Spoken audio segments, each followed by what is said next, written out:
Wheatfield with Crows, Dutch, Kranveld met Crayon, is a July 1890 painting by Vincent van Gogh. It has been cited by several critics as one of his greatest works. It is commonly stated that this was Van Gogh's final painting. This association was popularized by Vincente Minnelli's 1956 biopic Lust for Life, which depicts Van Gogh painting it immediately before shooting himself. Wheatfield with Crows is one of Van Gogh's most famous paintings. It is often claimed that this was his very last work. The menacing sky, the crows and the dead-end path are said to refer to the end of his life approaching. Van Gogh did want his wheatfields under stormy skies to express sadness, extreme loneliness, but at the same time he wanted to show what he considered healthy and fortifying about the countryside.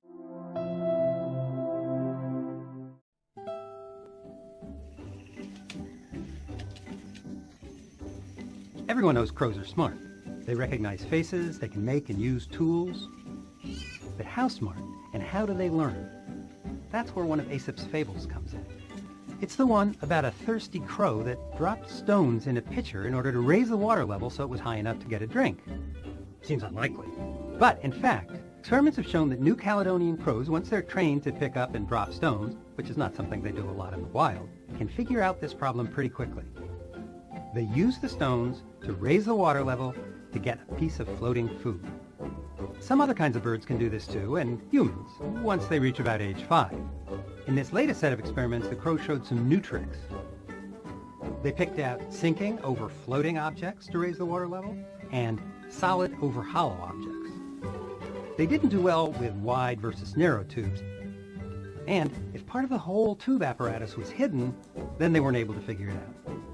So it seems that crows really need to see the cause and effect in order to understand the problem. What's the moral of the story? More research is needed, of course, in order to figure out exactly how crows learn and think.